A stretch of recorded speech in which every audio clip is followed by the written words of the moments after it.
వేసవిలో మునగాకు తింటే వేడి చేస్తుందని అంటారు గానీ, అన్ని ఆకుకూరల్లో కన్నా ఈ మునగాకు అనేది ఎప్పుడు కూడా టాప్‌లో ఉంటది. వేసవిలో వేడి చేస్తుంది. కానీ ఇది తిన్నాక ఏవైనా చలవ చేసిన పళ్ళు ఏవైనా తింటే మనకి సరిపోతుందనమాట. ఈరోజైతే మునగాకు మా వీధిలో ఒకళ్ళిచ్చారనమాట. ఈ మునగాకుని చక్కగా శుభ్రంగా కడుక్కున్నాను. ఒక్క 10 మినిట్స్ నీటిలో వదిలేస్తే అందులో ఉన్న ధూళి, దుమ్మంతా కూడా వచ్చేస్తుంది. వచ్చేసిన తర్వాత అది చక్కగా స్ట్రైనర్‌లో వేసి స్ట్రెయిన్ చేసుకుంటే సరిపోతుంది. చక్కగా ఉంటుంది.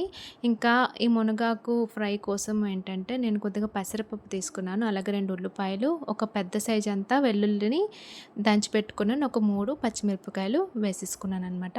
ఫస్ట్ ఈ పెసరపప్పుని కొద్దిగా ప్యాన్‌లో వేసి ఫ్రై చేసుకోవాలి. మంచి వాసన వచ్చేంత వరకు ఫ్రై చేసుకుంటే సరిపోతుందనమాట.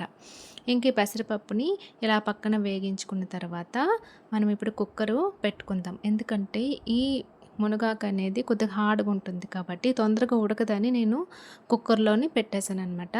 కుక్కర్‌లో ఏంటంటే కొద్దిగా ఆయిల్ వేసుకున్న తర్వాత ఈ ఆవాలు కొద్దిగా, జీరా కొద్దిగా, ఎండుమిర్చి ఒకటి, 3 పచ్చిమిరపకాయలు వేసేసుకొని దంచిపెట్టిన వెల్లుల్లిపాయను వేసేసుకోవాలి. వేసేసుకొని కొద్దిగా ఫ్రై అయిన తర్వాత ఉల్లిపాయలు కూడా వేసేసుకోవాలనమాట. ఉల్లిపాయలు వేగిన తర్వాత పెసరపప్పును కూడా ఈ ఆయిల్‌లో కొద్దిగా అంటే పోపులో కొద్దిగా వేయించుకుంటే చాలా బావుంటుందనమాట. పెసరపప్పు వేగించుకున్న తర్వాత మునగాకు ఉంది కదా! మునగాకును కూడా అందులో వేసేసుకొని కొద్దిగా ఆయిల్‌లోని ఫ్రై చేసుకుంటే అందులోని కొద్దిగా వాటర్ అనేది వచ్చేస్తుంది. ఇంకా తగినంత ఉప్పు వేసుకుంటే సరిపోతుందనమాట. కొద్దిగా పసుపు కూడా వేసుకోవచ్చు. వేసుకున్న తర్వాత మరి కాస్త కలుపుకుంటే అందులో ఉన్న వాటర్ అంతా వచ్చేసి ఈ ఆకుకూర అంతా సగ్గిపోయి దగ్గరకయిపోతుందనమాట. చూసారా ఎంత చక్కగా సగ్గిపోయిందో. కొద్దిగా కలుపుకున్న తర్వాత ఇందులోని ఒక చిన్న బెల్లం ముక్క వేసుకోవాలండి. బెల్లం ముక్క వేసుకుంటే టేస్ట్ అనేది చాలా బాగా సెట్ అవుతుంది. ఎందుకంటే కొద్దిగా ఈ ఆకుకూర అనేది ఏంటంటే కొద్దిగా సిరిచేదు ఉంటుంది కాబట్టి బెల్లం ముక్క వేసుకుంటే చాలా టేస్టీగా ఉంటుంది.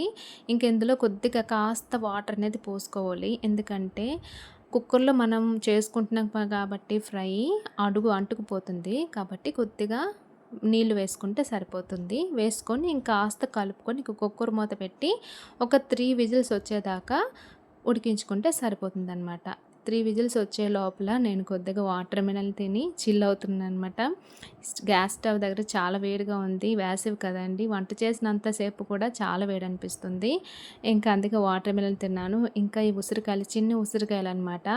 ఇవి మా ఆయన తీసుకొచ్చారు. అవి మార్నింగ్ మా అత్తయ్య గారు ఉప్పు, పసుపు, కారం వేశారు. వేస్తే అది కొద్దిగా నానగానే చాలా టేస్ట్‌గా ఉండి బాగున్నాయన్నమాట.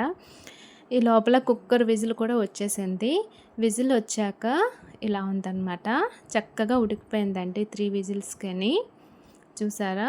ఇందులోని కొద్దిగా వాటర్ అనేది ఎక్సెస్ వాటర్ అనేది ఉండినట్లయితే ఇప్పుడు స్టవ్ మీద పెట్టి మరి కాస్త ఉడికించుకుంటే ఆ వాటర్ అనేదంతా కూడా ఇంకిపోతుంది. ఇంకా లాస్ట్‌లో కొబ్బరి తురుము ఉంటుంది కదా! కొద్దిగా వేసుకోవాలి.